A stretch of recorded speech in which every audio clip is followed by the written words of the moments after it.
नमस्कार, India top news में आपका स्वागत है। Breaking news. कन्नौज। दहेज की अतिरिक्त मांग पूरी न होने पर ससुराल वाले विवाहिता को प्रताड़ित करते हैं और सबको फांसी का फंदा लगाकर नदी में फेंक दिया। जब पीड़िता चीखी तो गांव वालों ने उससे बचा, जिसकी शिकायत करने पीड़िता कल रात थाने में गई। चक्कर लगा रही थी लेकिन सुनने वाला कोई नहीं है। कन्नौज सदर कोतवाली क्षेत्र के चौराहा चांदपुर में मल्लावा की रूबी की शादी वीरेंद्र के साथ लगभग 1.25 साल पहले हिंदू रीति रिवाज के साथ हुई थी।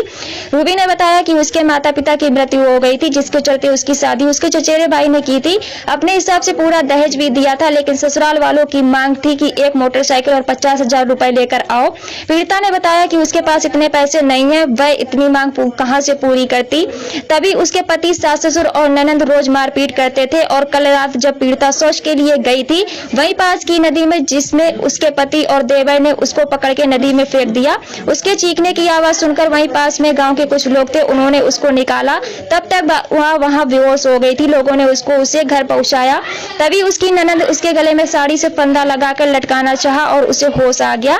चीखने लगी। सभी पास के लोगों ने देखा तो ससुराल जन बोले कि ये पागल हो गई है, खुद से फांसी लगाने जा रही है। जिसकी शिकायत लेकर पीड़िता कल रात कोतवाली के चक्कर लगा रही थी, लेकिन कोतवाली साहब की सुनते ही नहीं। पीड़िता ने बताया कि कोतवाली साहब राजनीति कर रहे हैं, वहीं कुछ लोग ससुराल पक्ष के लोगों के साथ नेतानगरी भी कर रहे हैं, जिसके चलते हमारी कोई नहीं सुन रहा है। रात से लेकर सुबह हो गई, हम कोतवाली में चक्कर लगा रहे हैं, कोई सुन नहीं रहा है।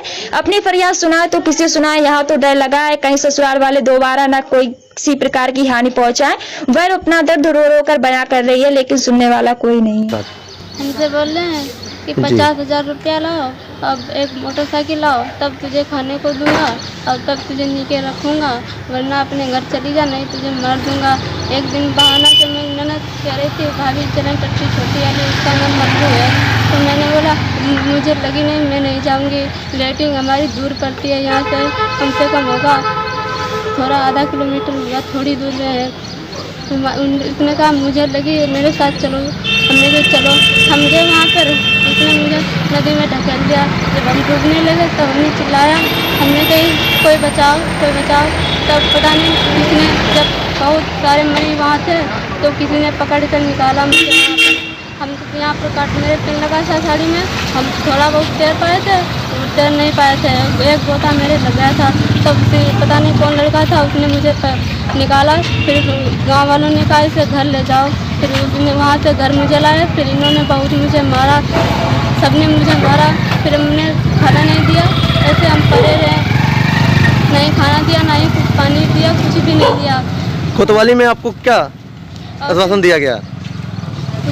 कुछ भी नहीं। और फिर बाद में दूसरे दिन क्या हुआ, जब जाना ये बच गई, ये जाएगी कार्रवाई करेगी या कुछ भैया इसके आएंगे, तो इसने मारा बहुत मुझे और मार पीट कर फांसी पर चढ़ाने की कोशिश की। तो हमने इन्हों के हाथ पांव जोड़े, हमने कही मैं कुछ नहीं कहूँगी, जो तुम कहोगे वही मैं करूँगी, मुझे छोड़ दो, मुझे छोड़ दो। मैंने बहुत हाथ पांव जोड़े, तब इन लोगों ने मुझे छोड़ा।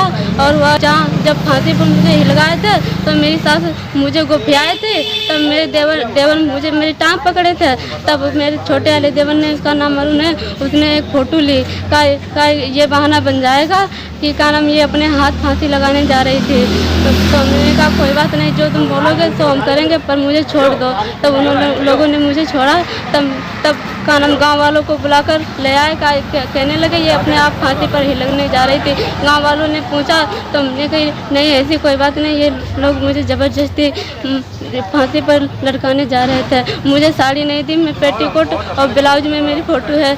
पूरा गांव आया, तब एक बुढ़िया बेचारी आई, मेरा ये पेटीकोट फाट गया था, उस बुढ़िया ने सुई दी और धागा दिया। तभी मैंने ये पेटीकोट दिला, उसने अपनी साड़ी डाली मेरे ऊपर ऐसे।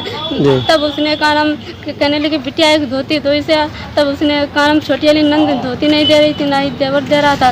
तब उसने कहा नाम मेरे ऊपर साड़ी डाली, तब उसने दूसरी धोती थी, एक भी नहीं धोती। और जब से मेरी शादी हुई है, ना ही 1 रुपया कोई मुझे देता है, ना ही खाने को मुझे ज़्यादा कोई मिलता है, और ना ही मुझे कपड़ा लगता, ना ही हाथ में चूड़ी, ना ही पाँव में पायल है, और ना ही नाक में बाली है, ना ही मेरे कानों में कुछ है, कुछ भी नहीं। और सास को मेरी देखो सब कुछ पहनने बैठी है, ऐसी मेरी दशा। और कह रहा था मैं अगर तुम कुछ करोगी कार्रवाई तो मैं जिसने शादी करवाई है तेरी बुआ ने उसको मार दूंगा, और तेरे जितने भाई सबको मार दूंगा। आए हुए थे। जी। जब इसको डुबाया तो हमने बोला, इससे पूछने गए, हमने कहा क्या हुआ था। जब वो उनसे पूछा तो वो हमसे लड़ने पे तैयार हो गए। फिर हम जब आ रहे थे तो बोला कि साथ में लेके जाओ वरना दोनों को मार दूंगा। फिर हम यहाँ कंप्लेन करने के लिए आ रहे पुलिस थाने में, उन्होंने चाबी आगे छीन ली और हमसे लड़ने लगा।